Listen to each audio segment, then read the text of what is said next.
Isang dumadaloy sa mga balat, wala nang atrasan, handa sa laban.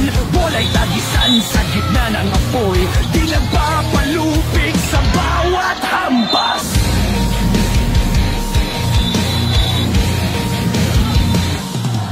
Sa ilalim ng ring, bakal na kamao, walang lamangan, bihagin ang kalaban. Ang talsik ng pawis parang bulalakaw.